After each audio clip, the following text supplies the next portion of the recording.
नमस्कार विद्यार्थी मित्रांनो, मी प्राध्यापक चेतन पाटील आज इयत्ता 9वीच्या विद्यार्थ्यांसाठी हा खास व्हिडिओ घेऊन येत आहे। ह्या व्हिडिओकडे बघत असताना तुम्हाला दिसेल की मॅथ्स पार्ट 1 प्रॅक्टिस सेट 7.4 याच्यातला क्वेश्चन नंबर 1 आणि क्वेश्चन नंबर 2 म्हणजेच complete the following cumulative frequency table, हे दोघं टेबल आपल्याला अभ्यासायचे आहेत। हे टेबल अभ्यासत असताना बऱ्याचशा विद्यार्थी या टेबल दोघं less than type frequency, more than type frequency याच्यामध्ये कन्फ्यूज होतात। हे जर कन्फ्युजन तुमचं दूर करायचं असेल तर निश्चितपणाने या व्हिडिओच्या माध्यमातून हे तुमचं कन्फ्युजन दूर होईल। तर सगळ्यात पहिल्यांदा आपण बघूया लेस दॅन टाईप फ्रिक्वेन्सी। हा टेबल सॉल्व करत असताना सगळ्यात पहिल्यांदा फ्रिक्वेन्सी या कॉलमकडे बघावे। फ्रिक्वेन्सी या कॉलमकडे बघत असताना जो वरचा नंबर असतो तो जसाच्या तसा लिहायचा आहे, म्हणजे इथे 5 दिलेला म्हणून इथे 5 ॲज इट इज जसाच्या तसा लिहिला।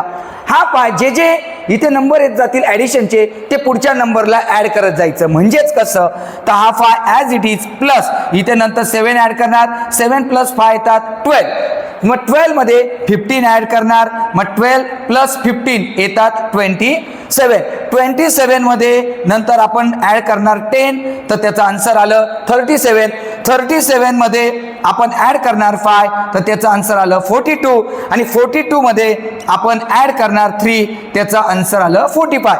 म्हणजे जी टोटल येते लास्ट 45 ती या फ्रिक्वेन्सी कॉलम मधली जी टोटल असते ती त्याला मॅच झाली पाहिजे। म्हणजे ज्याची टोटल आली 45 म्हणून इथे लास्ट आला 45। हे झालं लेस दॅन टाईप फ्रिक्वेन्सी। पण याच्या उलट आपण आता बघूया मोर दॅन टाईप फ्रिक्वेन्सी। लेस दॅन टाईप फ्रिक्वेन्सी मध्ये आपण ऍड करत होतो म्हणजे ऍडिशन करत होतो, पण मोर दॅन टाईप फ्रिक्वेन्सी म्हणजे संचित वारंवारतापेक्षा जास्त। हा टॉपिक बघत असताना आपल्याला इथे सबट्रॅक्शन म्हणजे मायनस आपल्याला करावं लागेल। तर ते सबट्रॅक्शन करत असताना सगळ्यात पहिले जे फ्रिक्वेन्सी म्हणजेच वारंवारता जो कॉलम आहे त्या कॉलमची पूर्ण टोटल करायची, ती टोटल येते 87। मग वरच्या कॉलम मध्ये पहिला 87 घ्यायचा आणि 87 मधून पहिला जो काही फ्रिक्वेन्सी टेबल मधला कॉलम आहे ते मायनस करत यायचे। तर कशा पद्धतीने मायनस करायचे ते बघूया।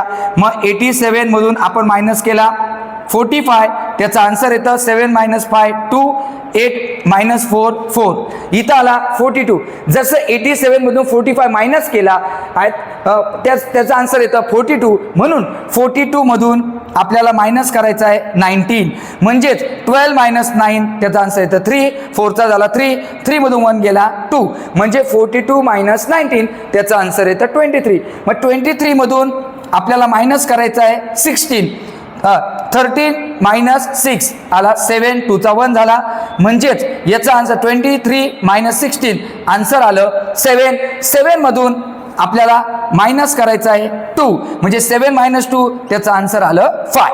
म्हणजेच more less than type frequency मध्ये आपल्याला ॲडिशन करायची, तर मोर दॅन टाईप फ्रिक्वेन्सी मध्ये टोटल करून ते टोटल नंबर जे असतात ते फ्रिक्वेन्सी म्हणजे वारंवारताचे जे काही कॉलम आहे त्याच्यातून एक एक आपल्याला इथे मायनस करायचे।